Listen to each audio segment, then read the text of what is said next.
Hey everybody, it's Ron from Pick Dawgz, and this is Ron's Bank Shot Breakdown. We're going to go over 5 college basketball games for Monday, November 6, 2023. Now, if you like what you see, make sure to give this video a big thumbs up and subscribe to our channel. Don't forget to put your college basketball picks in the comment section below, both your picks for Monday and your future selections. And if you're looking for my best bets, including my $19 Bank Shot best bet, as well as my all-access season pass in college basketball, you can find those at the Premium Picks tab at pickdawgz.com. Alrighty, let's get into it. Here are the games for Monday in college hoops. First up, it's the first game of the college basketball season. Georgia and Oregon at 4:30 Eastern on True TV. This one's going to be in the Hall of Fame series in Las Vegas, so a neutral site game. Oregon is a 4.5-point favorite. Total is at 141.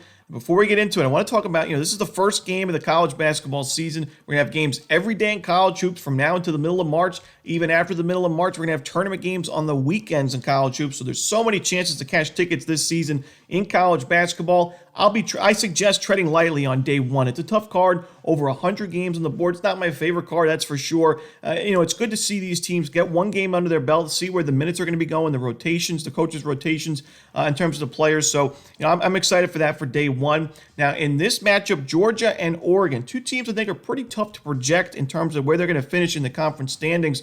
Georgia lost a good amount of production from last year's 16-16 team, but I actually think they're more talented this season on paper than they were last year. Mike White may not be my favorite coach in terms of the fundamentals on the court, but he is a really good recruiter. He did so at Florida, brought in a lot of talent there. He's doing so at Georgia. Really good recruiting class, good amount of talented transfers that he brought in. One of them, Noah Thomason, one of the better players in mid-major college basketball last season. He was, he averaged just under 20 points per game, about a 38.6% three-point shot. So he's a guy that can go out there and get you a bucket when you need one in that backcourt, which is something that Georgia struggled with as they were ranked 304th in three-point shooting last season, 322nd in effective field goal percentage. So Thompson's a guy that's going to really help them there.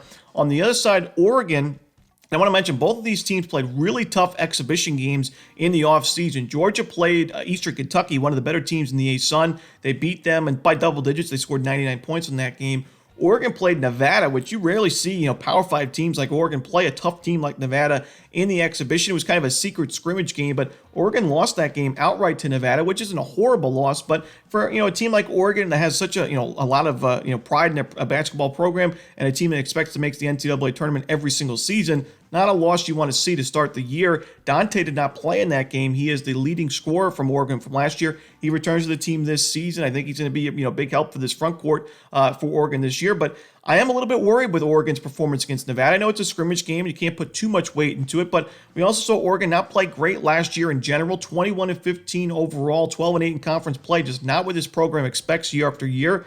I think Georgia is a live dog in this game. I think in a neutral site, getting those 4.5 points, not a bad place to be. Like I said, Mike White is somebody I don't really back too often. I faded him quite a bit last season, especially in SEC play.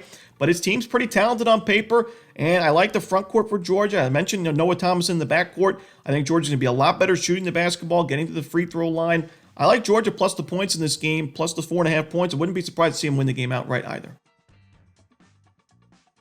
Next up, we see USC Upstate in South Carolina. This one's going to be 7 o'clock Eastern on ESPN+. South Carolina is a 13.5-point favorite, total right around 142. Now, this is a game where I just don't think South Carolina should be laying this many points against most teams in Division I college basketball.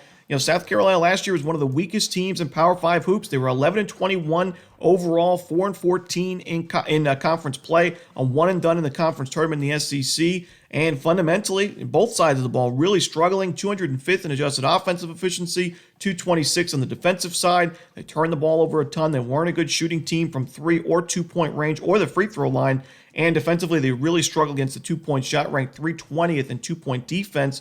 And, they may be a little bit more talented on paper going into this season, but I don't think by much. I think they're still my pick to finish last in the SEC. And Upstate on the other side, this is a program that's on the rise, in my opinion. You look at Dave Dickerson back in 2021, this team won 5 games, and back in 2019, they won 6 games. Yet the last 2 seasons, 15 and 16 win years for Upstate, including a really strong end to the conference play in the Big South in the regular season last year, where they won 6 of 7 games, went into the conference tournament. It's a pretty big dog and beat Gardner-Webb outright 77-76. And defensively, this team was strong. They forced a lot of turnovers, which could be an issue for that backcourt in South Carolina. They had a pretty good 2-point defense as well. I think they look pretty solid, even though they lost a good amount of production from last year's team. Jordan Gainey, the big loss for this team. But you bring back Trey Brodnax, one of the better players in the backcourt. I think he's going to have a big season for USC upstate. And when you look at this matchup from last year, these teams played against each other last year. It was only a 3-point ball game, 80-77, the final score in favor of South Carolina. A close game. It was a 3-point game at halftime, and it was a close one down the stretch. And USC, of course, covering that spread. USC upstate covering that spread with ease. I think they do so here. I'm going to take the 13.5 points with upstate, the Spartans, in this one. Next up, we see VMI and Richmond. This one's going to be 7 o'clock Eastern start time on ESPN+.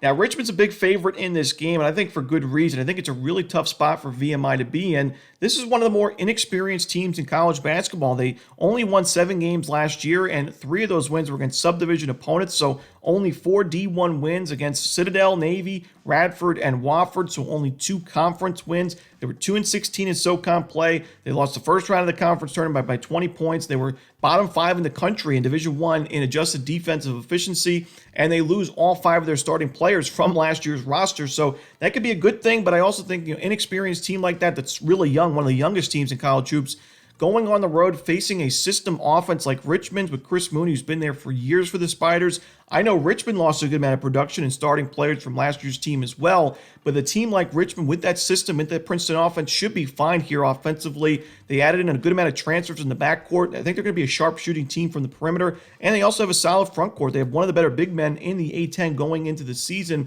So I think Richmond scores at will in this game. I don't think VMI has the option scoring to keep up in this one. For me, it's a one-sided blowout. I'm going to take Richmond and lay the points at home for this one. Next up, we see Coppin State and Virginia Tech. This one, 8 o'clock Eastern on ESPN+. Now, Coppin State, similar to VMI, one of the least experienced teams in Division I hoops this season, lost all 5 starters from last year's team. It's a new head coach in Larry Stewart, another new head coach for Coppin State. He is a Coppin State alumni, and KenPom has Coppin State ranked 357th in the nation going into this year, so one of the bottom 10 teams in Division I hoops. I do think it's going to be a tough year for Coppin State. I wouldn't be surprised to see them finish near the bottom of the MEAC standings. And on the road for your first game against a Power 5 team like Virginia Tech, who is an experienced backcourt with Pajula and Couture, I think it's a tough spot for your defense, especially. Couture had a 42% three-point rate last year. Pajula had a little bit of a down year from the perimeter, but still 2 really talented guards for Virginia Tech, a team that was ranked 31st in adjusted offensive efficiency last season, took care of the basketball, a really good shooting team. I think the Hokies scored plenty of points in this game. Last year, we saw them play a similar opponent in the MEAC in Delaware State for the first game of the season. That was on November 7th of last year, and that was a 95-57 win, so a 38-point win for Virginia Tech in the end. They were laying 33.5 points in that one, so covered the spread with ease. We're laying much less than that in this game, 25.5 points. I think it's a steal of a price with Virginia Tech. I think they're the much better team here, so I'm going to lay the points here with the Hokies at home. And the final game we're going to talk about for Monday's card in college basketball, it's probably the most anticipated game on the card. It's number 21 ranked USC taking on Kansas State. This one, 10 o'clock Eastern on TNT. USC is right around 2.5-point favorite. Total is at 143. And we see this is another neutral site game in the Hall of Fame series in Las Vegas.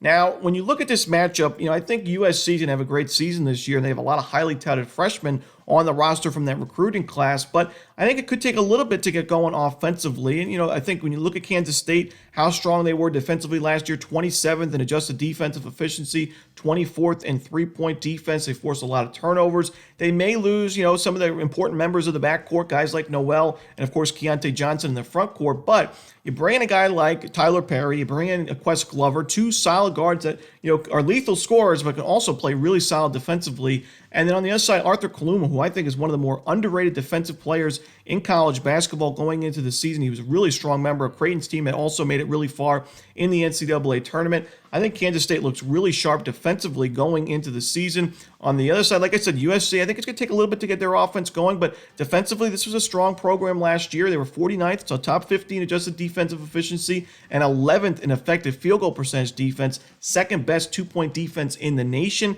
Kansas State has to replace a good amount of production scoring-wise from last year's team, at a neutral site game, a competitive game. I think we see a lower scoring battle. Hopefully we don't see overtime because that would probably hurt us, but I still think nonetheless I like the under in this game between USC and Kansas State. And that's it. Those are the games for Monday in college basketball. Hope you enjoyed this video. If you did, don't forget to hit that like button and subscribe, and don't forget to put your college basketball picks in the comment section below. Again, if you're looking for my best bets, you can find those at Pickdawgz Premium. Let's crush the books together this season. As always, this is Ron Romanelli. Good luck.